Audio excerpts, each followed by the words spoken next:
Now, greetings from a normally sunny Saigon. The sun's disappeared today, but that's okay. It's quite nice and pleasant when the clouds come over. It's a little hot when they're not. Now, I just want to explain today a little bit about what I do and what I don't do with Ironbark Learning. So, in a nutshell, first of all, it's to ensure migrants have the skills, the understanding, and the ability to effectively communicate and integrate into Australian culture. We have to ensure migrants can succeed, that they have the ability to know what makes our country so great and how they can be a part of it. Which brings me on to the second point. The main aim of Ironbark Learning is to bolster and preserve Australian values. It's to ensure whatever is great about Australia, whatever systems that have merit, that have made us the country who we are, ensure they survive, ensure they are preserved. And by helping migrants understand them, those who would like to understand them and integrate and thrive. And I tell you what, there are way more who want to do that than not. It's going to be much more difficult for migrants in the coming years. The only way that they will succeed and live good lives is if they do understand about the culture they're coming into. Now, it's a proactive approach I'm taking. I see a lot of room for improvement, quite a lot of room for improvement in the current training program for migrants in Australia.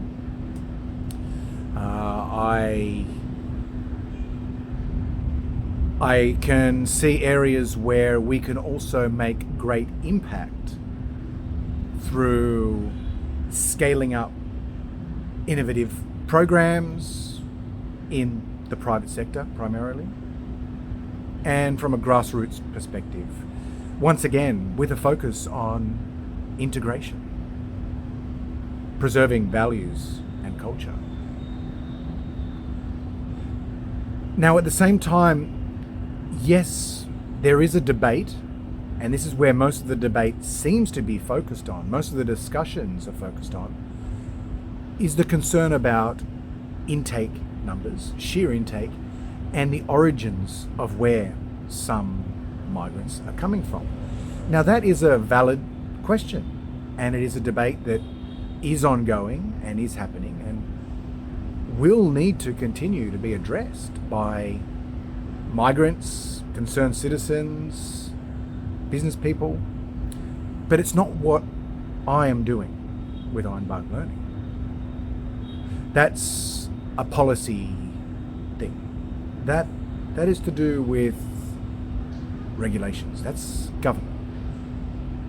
While I can have an opinion on that, I also see a large group of migrants in Australia,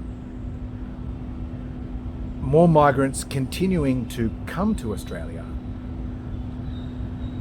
We have to do something. We have to develop programs that can effectively support and ensure those migrants coming into Australia can integrate, recognise the systems in Australia that are so great, understand the systems that made it so, the values that created those systems, and most importantly, how they can play a positive role and contribute to our shared future.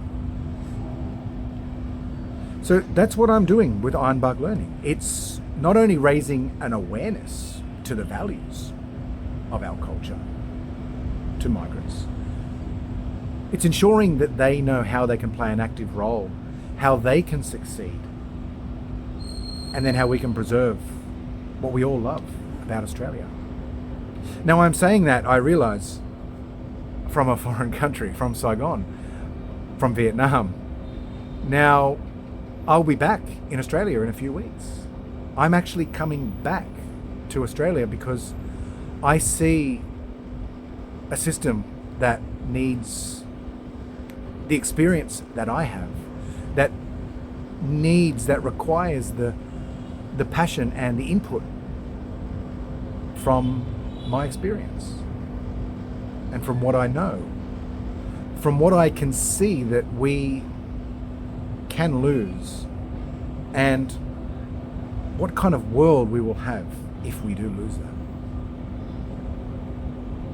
So while we have a lot of Australians actually contemplating or pulling up pegs and shifting abroad, I'm coming back home because that's where I can be of greatest value to the country I love, to the people I love, and to the country that I call home. It is my home. So that's it.